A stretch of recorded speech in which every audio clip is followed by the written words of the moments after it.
उसी केस पे कोई पुलिस ने ऑब्जेक्शन नहीं ली। राहिल आलम कुरैशी अभी तक का फरार है। एक्चुअली मेरे हस्बैंड 1 तारीख से यहाँ पे है ही नहीं, एक्चुअली वो मुल्क में है। उसके ऊपर इन लोग ने हमला करे। वाहिद है, शाहिद है और आसिफ कुरैशी है। कि लोग ने ऐसा ऐसा अपने आप को चप्पू मारे और मेरे हस्बैंड का नाम लिए, सबका नाम लिए, मेरे मामू लोग का लिए, शाहिद का, वाहिद का, मेरा लिए, मेरी अम्मी का लिए, मेरी बहन का लिए। तो इन लोग सब झूठ है।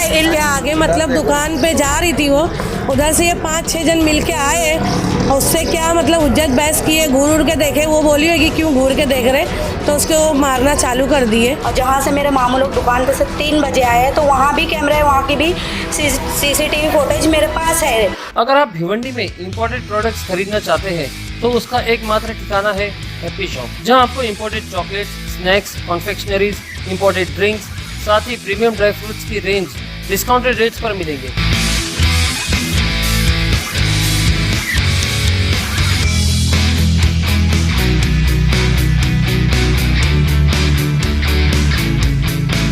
एक बार जरूर विजिट कीजिए हैप्पी शॉप और अपने शॉपिंग एक्सपीरियंस को बनाइए और भी बेहतर। At supreme petrol pump, Chavindra, Bhiwandi. बताइए क्या मामला था, आपके परिवार पर जो आरोप लगे हैं उसके बारे में आप क्या कहेंगे?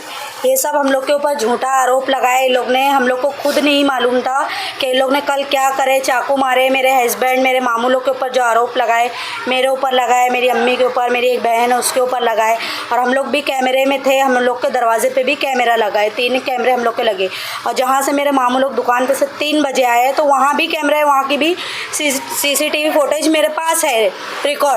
और इन लोग झूठा आरोप लगाए जाके कि नहीं, इन लोग ने चाकू मारे, मेरे मामू लोग ने उसका कपड़ा फाड़े, ये सब लोग हम लोग के ऊपर आरोप लगाए।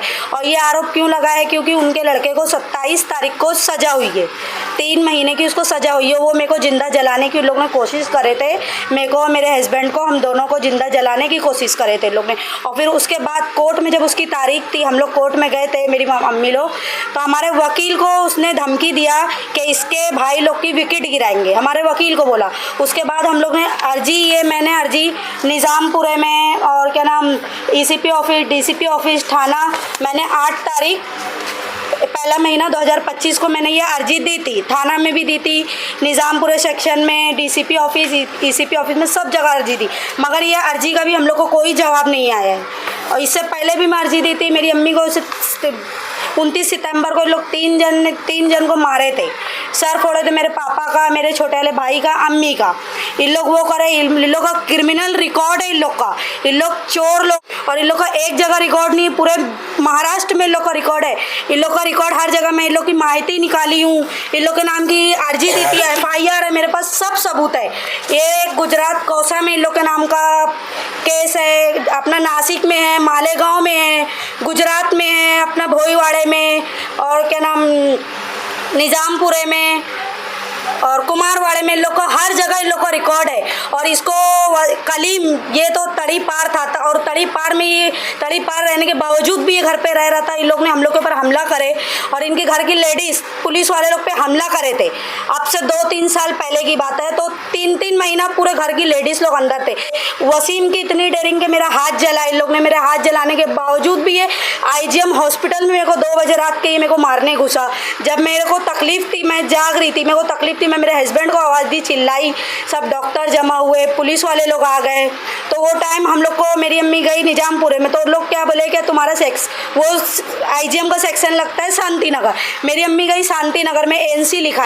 कल जो मामला हुआ उसको, हाँ, कल जो मामला हुआ है ना, तो हम लोग तो, मेरी अम्मी, हम लोग घर में थे, हम लोग को 5 बजे ये बात मालूम पड़ी। वो भी हम लोग ने न्यूज़ देखे कि लोग ने ऐसा ऐसा अपने आप को चक्कू मारे, मेरे हस्बैंड का नाम लिए, सबका नाम लिए, मेरे मामू लोग का लिए, शाहिद का, वाहिद का, मेरा लिए, मेरी अम्मी का लिए, मेरी बहन का लिए।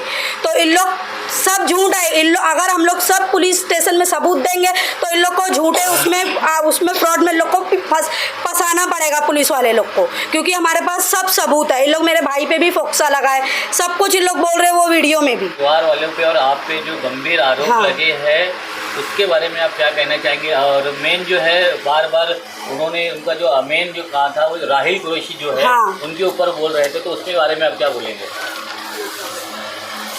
मैं मिसेस राहिल कुरैशी। राहिल के ऊपर मैं एक्चुअली जब ये मैटर हुआ तो मैं यहाँ पे थी नहीं, मैं आउट ऑफ महाराष्ट्र थी। कल की वीडियो मुझे मिली इसलिए मुझे आना पड़ा यहाँ पे। राहिल के ऊपर जो पहला केस लगा था वो टाइम पे इन लोगों ने क्या बोले कि वो लोकेशन पे जिधर राहिल ने उसके साथ मिसबिहेविंग किया सामने वाले के पास, मैं उसकी वाइफ हूँ, राहिल वाइफ हूँ इसलिए नहीं बोल रही हूँ। राहिल सब चीज़ कर सकता है सिवाय इसके, इसीलिए नहीं क्या वाइफ हूँ इसलिए बोल रही हूँ मैं। और सेकेंड थिंग के वो जो लोकेशन है वहाँ पे CCTV फुटेज भी अवेलेबल है, आप चाहे तो वहाँ पे चेक कर। और पहले राहिल वहाँ पे थे ही नहीं, और इन लोग जो बोल रहे पहले मैटर पे कि वो जो सामने वाले के ऊपर इन्होंने पकड़े हाथ, जो फिंगरप्रिंट जो भी आया, तो पुलिस का ये काम था ना कि आप उसको क्लियर करें, आप उसको इन्वेस्ट करें, जैसा भी है। फिंगरप्रिंट अगर मेरे हस्बैंड के, एक्चुअली मेरे हस्बैंड 1 तारीख से यहाँ पे है ही नहीं, एक्चुअली वो मुल्क में है क्योंकि उनके कजिन की शादी है, तो यहाँ से भागे नहीं है वो उनकी पूरी फैमिली के साथ, पूरे उनके भाई डैडा उनके साथ वो बाहर है, शादी के अरेंजमेंट में गए हैं, मे बी यूपी में है। नहीं मुल्क कब कितनी तारीख को गए? वो 1 तारीख से ही गए हैं, 1 दिसंबर से। आपके शौहर के ऊपर इल्जाम है कि वो 4 तारीख को उन्होंने मिसबिहेव किया। उन्होंने मिसबिहेव, वो यहाँ पे अवेलेबल थे ही नहीं, तो ऐसे कैसे उन लोग ये इल्जाम लगा रहे हैं? इसके भी मैं खिलाफ हूँ। वो जब यहाँ पे है ही नहीं, आप जो है आप प्रूफ कलेक्ट करिए ना। आप अगर एक भी प्रूफ मुझे बताइए कि हाँ तुम्हारा हस्बैंड यहाँ पे अवेलेबल था, तो उनको लाने के लिए मेरी जिम्मेदारी, उनको हम हाजिर करेंगे, बट वो यहाँ पे थे ही नहीं ना, और आपके पास कोई एविडेंस है ही नहीं सिवाय उनके बयान के कि राहिल यहाँ पे थे, उसके अलावा कोई एविडेंस। और कल के मैटर में राहिल यहाँ पे है ही नहीं तो कैसे होगा? आप ये भी चेक कर सकते हैं, वो उनके मुल्क में उनकी फैमिली के साथ में है, वो यहाँ पे है ही नहीं। सो ये सब गलत बात है, ये सब मेरे हस्बैंड के ऊपर गलत इल्ज़ाम है। और सेकंड थिंग के पहली बार भी इन्होंने मेरे ऊपर भी इल्ज़ाम लगाए थे कि मैं ड्रग्स करती हूँ, एमडी करती हूँ। आपको देख के हम ऐसे लगते हैं क्या? बट वो टाइम पे मेरे फैमिली ने, मेरी सास ने मुझे बोले तो वो मैटर हमने इग्नोर किए। लेकिन ये दूसरी बार मेरे और मेरे हस्बैंड के ऊपर कैरेक्टर पे उंगली उठ रही है, इस बार हम नहीं छोड़ेंगे।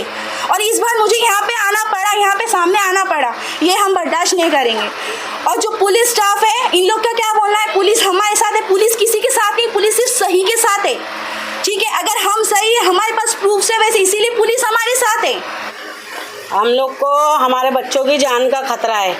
ये हुसैन से, वसीम से, इन लोग से, सबसे, और इसके भाई इमरान है, वो आरिफ है, सबसे हमारे बच्चों की जान का खतरा है। क्योंकि इन लोग ने हम लोग को कोर्ट में भी धमकी दी है। हमारे वकील ने हमसे बताया कि तुम बच्चों को हटा दो, इन लोग विकेट गिराने बोल रहे हैं, इसीलिए हम अपने बच्चों को हटा दिए। लेकिन अब कब तक हम लोग बच्चों को हटाएं? फिर भी हम लोग को हैरान कर रहे हैं। हम लोग लेडीज़ लोग घर में हैं, लेडीज़ लोग को परेशान कर रहे हैं। हमने कैमरे भी लगा लिए, सब बोले तुम्हारे सेफ्टी के लिए कैमरे लगाओ, हमने कैमरे भी लगा लिए, लेकिन फिर भी उन लोग इतनी धांधली कर रहे हैं।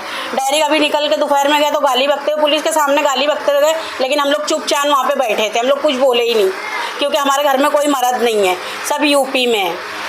अब मेरे बच्चे, एक शरबत की गाड़ी पे काम करता है, एक लाला शॉपिंग में कपड़े की दुकान पे काम करता है, मेरे बच्चे ऐसे नौकरी करते हैं। हमारा कोई क्रिमिनल रिकॉर्ड नहीं है, आप चेक कर सकते हो पुलिस स्टेशन में भी, हमारे बच्चों का भी नहीं है। हाँ, शांति नगर में बोले जैसा केस हुआ है हम लोग वैसा करेंगे। और जो तौकीर हुसैन है वो वहाँ से बोल रहा है कि वहाँ से 3 महीने के बाद छूटने के बाद में मैं रात की विकेट गिरा दूँगा बोले। तो मेरे को बहुत डर है अपने बच्चे लोग का, मेरे को इंसाफ चाहिए।